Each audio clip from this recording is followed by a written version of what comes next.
السلام علیکم دوستو، آج ہم آپ کو بتائیں گے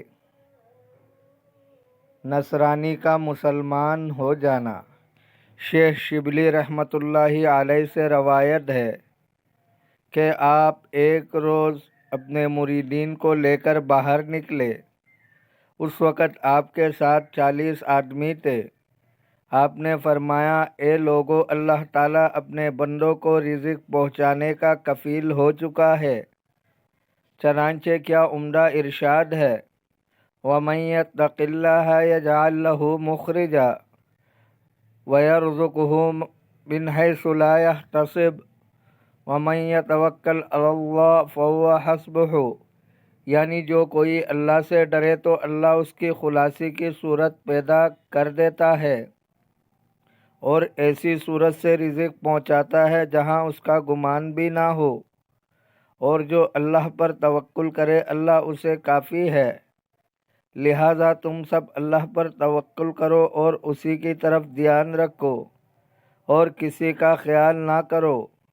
یہ فرما کر انہیں چھوڑا اور آپ چل دیے۔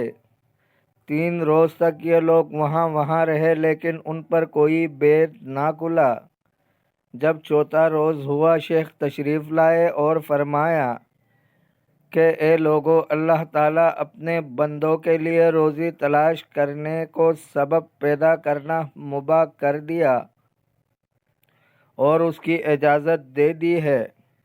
چنانچہ اس کی بابت ارشاد ہے، هو الذی جعل لکم الارض ذلولا فامشوا فی مناکبها وکلوا من رزقہ، پس چاہیے کہ تم اپنے میں سے ایک کو سچا آدمی سمجھ کر اسے بھیج دو، امید ہے وہ تمہارے لیے کچھ کھانے کو لے آئے گا۔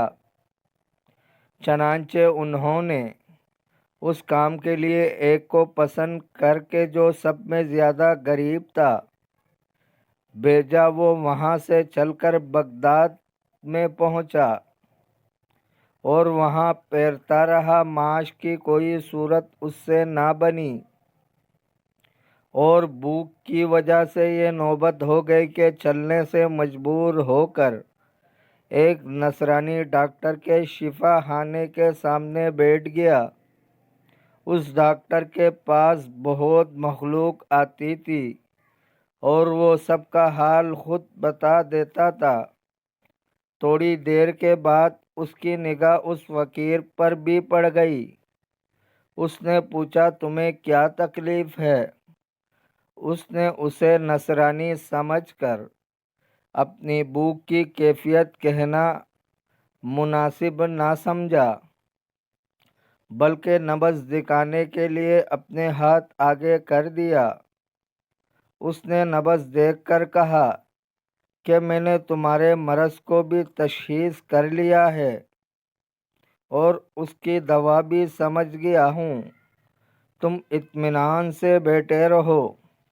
پھر اپنے غلام سے کہا کہ فوراً بازار جاؤ اور آدھا سیر روٹی اور اسی قدر ہی قیمہ اور اتنے ہی حلوہ لے آؤ۔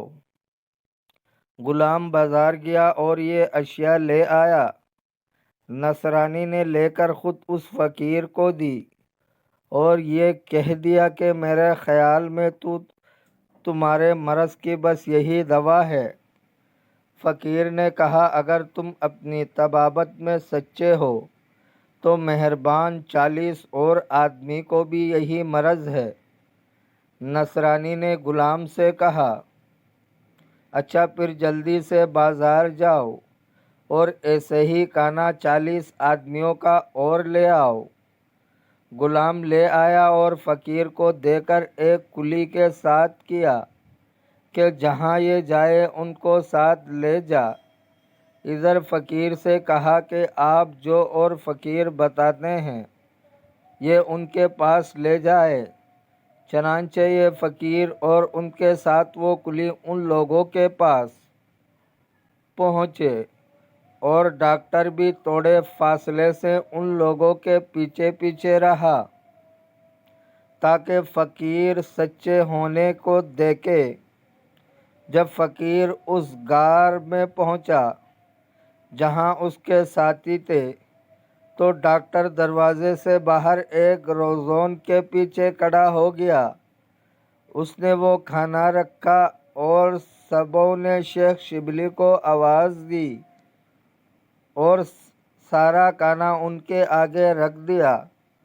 شیخ نے اپنے ہاتھ سمیٹ لیا اور فرمایا، اے فقیرو، اس کھانے میں تو عجیب بید ہے۔ پھر آپ اس فقیر کی طرف متوجہ ہوئے جو کھانا لایا تھا اور فرمایا، اس کھانے کا پورا قصہ بیان کر، کس طرح ہوا ہے۔ اس نے سب قصہ بیان کر دیا۔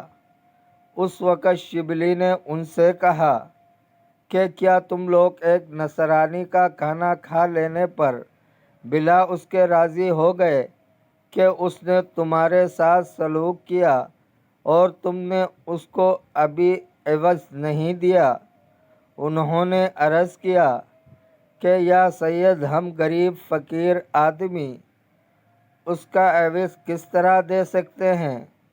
فرمایا کہ کھانا کھانے سے پہلے اس کے حق میں دعا کرو۔ وہ نصرانی ڈاکٹر یہ سب قصہ سن رہا تھا۔ جب اس نے دیکھا یہ لوگ باوجود اس قدر بھوک کے کھانا کھانے سے رک گئے ہیں اور جو شیخ نے فرمایا تھا وہ سن لیا، تو اس وقت دستک دی۔ انہوں نے دروازہ کھول دیا۔ اس نے اندر جا کر اپنے ذہنو توڑ کر پھینک دیا اور کہا، اے شیخ، ہاتھ بڑھاؤ، میں مسلمان ہوتا ہوں۔ اشہد ان لا الہ الا اللہ و اشہد ان محمد رسول اللہ صلی اللہ علیہ وسلم۔ پھر وہ نصرانی پکا مسلمان ہو کر شیخ شبلی رضی اللہ تعالی عنہ کے مریدین میں داخل ہو گیا۔ دوستو، اگر آپ کو ویڈیو اچھی لگی ہے تو لائک کرے، شیئر کرے، چینل کو سبسکرائب کرے۔ اپنے بہت سارے خیال رکھیے گا۔ ملتے ہیں اگلے ویڈیو میں۔ اللہ حافظ۔